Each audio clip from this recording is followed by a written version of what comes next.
Каквото желаете. Сменяме ляв лагер на главина. Поразвиваме гайките много внимателно. Давай бе! Давам ли, аз да остава. Така, да, първо махаме джантата. Следващо трябва да махнем спирачния апарат. Заедно с стойката на спирачния апарат, накладките. Ще откачим ABS сензора. И след това махаме тези болтове с гайките на амортисьора и долния шарнир. Като откачим тези всичките неща, махаме гайките на карето и трябва да я завържим с нещо, за да не излезе, защото после е забавно. Да. Сваляме всичко това и отиваме на пресата да вадим.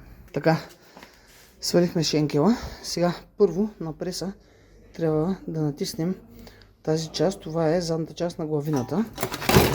Ето главината.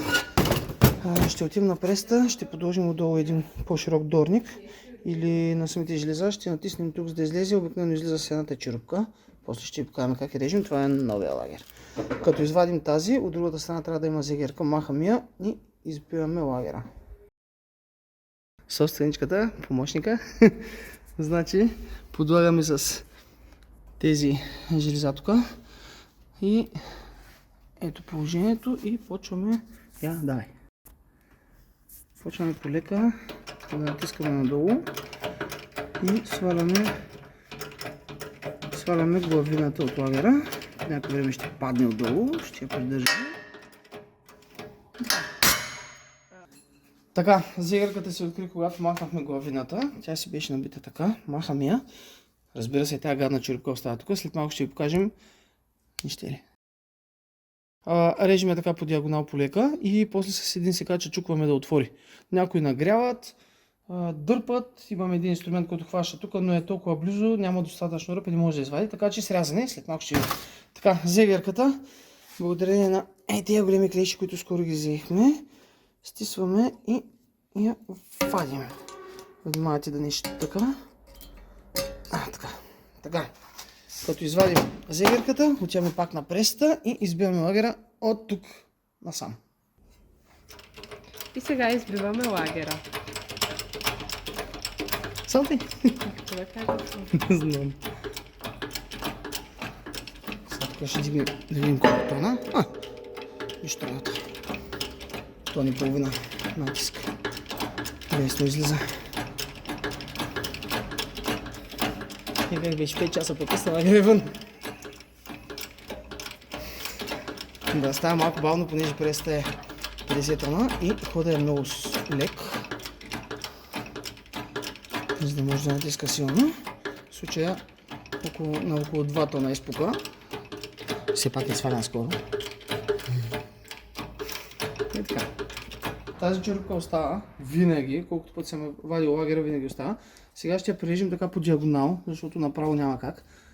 По диагонал ще направим възможно най-дълбока черупка, но трябва да внимаваме да не закачим главината.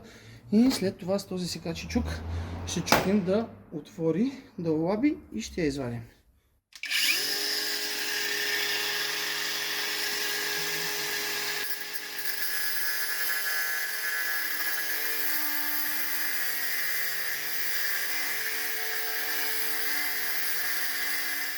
Сега, ето тук още малко има, но се пазари.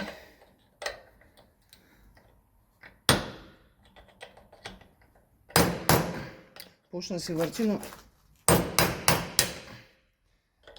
Сцепи се. Сега полека. Не иска, трябва да излезе.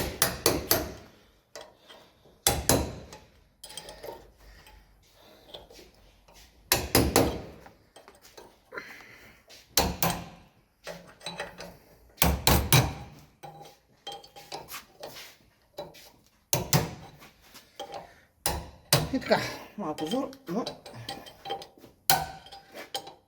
Арбе. Полека и слиза. И ето на какво прилича. И така, почваме да набиваме новия лагер. Почистваме навсякъде всичко и набиваме новия. Сега отдолу сме подправили с подходящия дорник да лене добре. Това е лагера. магнита на лагера трябва да сочи на така, защото тук седи главината отгоре, а отзад, тук във ъгъла, седи сензора за ABS-а. Тоест сензора трябва да дойде тук и да чете импулсите от магнита. Слагаме задължително масло навсякъде, за да може да се плъзне както трябва. И по лагера ще сложим. И най-лесният начин за набиване, тъй като трябва да натиснем външната черупка задължително. Натиснете ли в средата, край с лагера, трябва да натискаме в външната черупка, затова от стария лагер пришкурваме стената, за да може да влезе и да не заклинва до едно положение. И така, слагаме лагера, тук да се намажем хубаво. Така, черупката така и ще вземем, видим тук нещо има, което да легне отгоре, няма, ще вземем нещо друго след малко. И ще натиснем право надолу, гледаме да е направо, да поеме направо, той се вижда кога плъзга надолу и така. Сега гледаме да поеме направо, както казахме.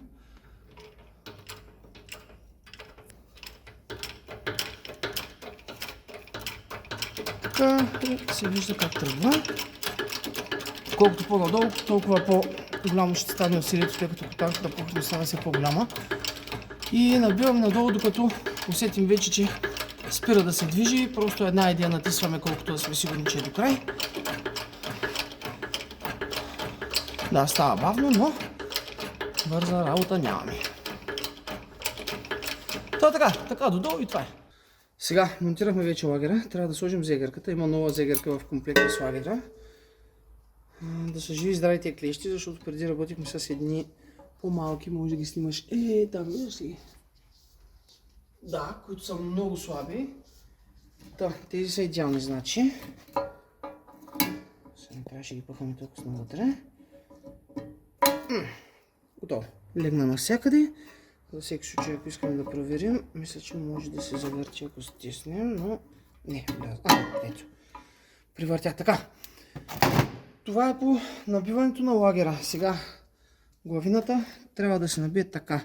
Задължително отдолу, когато я набиваме, подпираме на вътрешната черупка с дорник и набиваме отгоре главината така, за да може усилието да е изцяло единствено на вътрешните черупки, за да не похабим лагерите вътре, които са.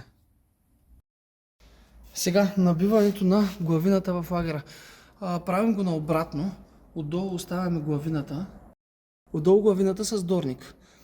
За да може, когато набиваме отгоре, да виждаме точно къде натискаме върху черупката. Защото ако го направим наобратно, има вероятност този дорник да отиде на една страна и да натисне магнита. Така че това е най-лесният вариант. Мажем хубаво тук с масло, мажем и по лагера отвътре с масло и започваме полека да набиваме. Слагаме си тук дистанционни втулки, за да не вадим толкова много крика. Така, гледаме долу-горе да сме центрирани и задължително тук проверяваме да натискаме точно на средните черупки, за да не направим някакъв проблем. Така, всичко е центрирано и започваме да набиваме.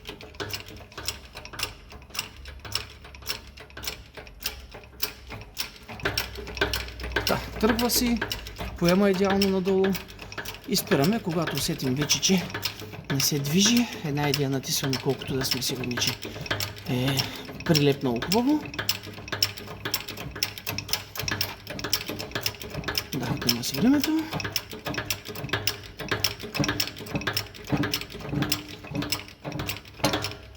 Пак казвам, задължително мажем, за да може.